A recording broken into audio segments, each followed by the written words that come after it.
Hey you! Yeah, you. You clicked on this video to improve on keyboard and mouse, right? Well, today I'm going to be teaching you how to improve from your settings all the way to how you practice and some extra tips at the end of the video. Now, to make you more comfortable, I have studied and actually taken notes of how to play keyboard and mouse from the best keyboard and mouse pros and my progression from the last 4 months ever since I changed from controller to keyboard and mouse, and I'm here to do the same for you too. Now, all I ask for you is to like and subscribe, as I really appreciate it, and it helps me out a lot, and it will help grow the channel. Spread this video to your friends who might want to be changing to keyboard and mouse too, as it will spread the channel even further. Thank you, and let's get straight into the video, as I'll be teaching you how to go from a keyboard and mouse noob to a keyboard and mouse god. Let's start. Sensitivity. Now, let's start with your sensitivity. This is the most important thing since it controls how fast you build, edit, and aim/fight. Now, if your aim is not right, you will be playing like a blind man with a gun. However, I recommend searching up your favorite pros, keybinds, and settings and sensitivity to use for your very own to mix and match. Or, if you want, hear my sensitivity. But, you need to remember, pros use a lower sensitivity and a higher DPI, like 800 DPI to 1200. Now, if you use a console with your keyboard and mouse, here are the best settings I found to use for myself. Now, you got a good look at that? Alright, let's continue.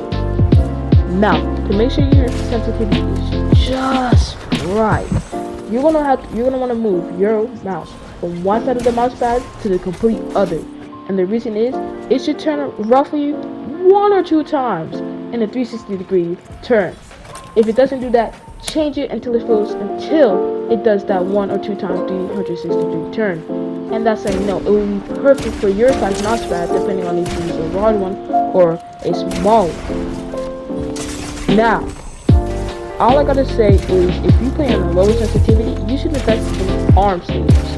Arm sleeves will help you make your arm more comfortable, since when you play with slower sensitivity, you use your arms more to build faster. So, invest in arm sleeves. I'll leave some arm sleeves linked in the description that my friends found very comfortable, that I recommend you, my viewers, to watch and use, as it will be very comfortable for your keyboard and mouse experience. Now, I do recommend that if you play with arms, it will be very harder to play and get used to it. However, I will say this, it is very beneficial and will definitely help you. Now, time to move on to your keybind. After you apply your sensitivity, it's time to move on to your keybind, right? I mean, your aim's looking pretty good, but your building is still kind of dog water, right? Now, all I gotta say is, you should put your shotgun and your edit binds, all your build binds, by it. And here's why. The most important key binds that you need to remember if you're a beginner is your reset bind, your edit bind, your shotgun bind, and all your build binds. Because if your build bind's not important, then you're mainly looking at zero build player. Now, put all your key binds closer to your movement binds, since the 3 fingers you'll be mainly using for your movement will be your middle, your index, and your pointer finger. Now, you can also use your little pinky for the pause and shift button, but we'll get to that later. Now, all I gotta say is, I recommend putting your edit button at F. Some people decide to use G, as that feels more comfortable, but I do recommend F. Now, for your shotgun bind, I recommend using C, as it's closer to my edit bind, and right after I make an edit, just like this one, I can easily shoot right there. Not that hard, very simple, and I can get the kill off. Now, all I gotta say is, your reset button should be scrolled down or up, depending on what your pickup bind is. And let's get straight into the pickup bind. The second thing is, like I said, were your AR, pickaxe, your pickup bind, and your heals. Your AR should be in your second slot. I recommend using the number 2. The reason I say using number 2 is because it's the top right. You can use it with your W, finger, which is your middle finger most likely, or you can use it with your index finger. Any which way is comfortable for you, but I found these the most optimal and comfortable for myself. Now, your pickaxe. Your pickaxe, I recommend that you use tab. I use tab for my pickaxe. Why? Because it is right next to my E, my floor, and it's also very close to my movement.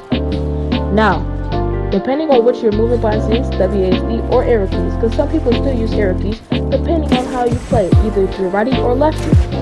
Now, depending on that, remember, they are still close to each other. So when you play and you fight, it'll be way easier to click your bind, and you won't be like a blind man fighting.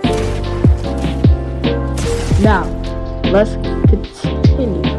All I gotta say is this, before we move on to the way you should practice, all I gotta say is don't keep changing your keybinds around, as it will not help your muscle memory, and you won't be very good, and it will probably make you want to quit and rage.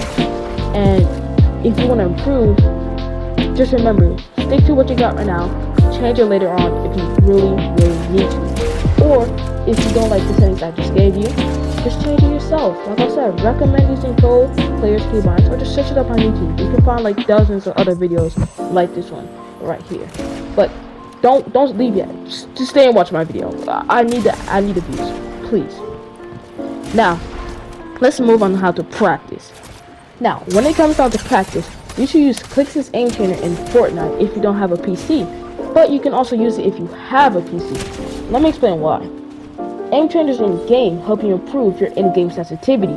So when you play like in other aim trainers outside of the game, like callbacks, instead of them, you'll have your exact sensitivity in-game.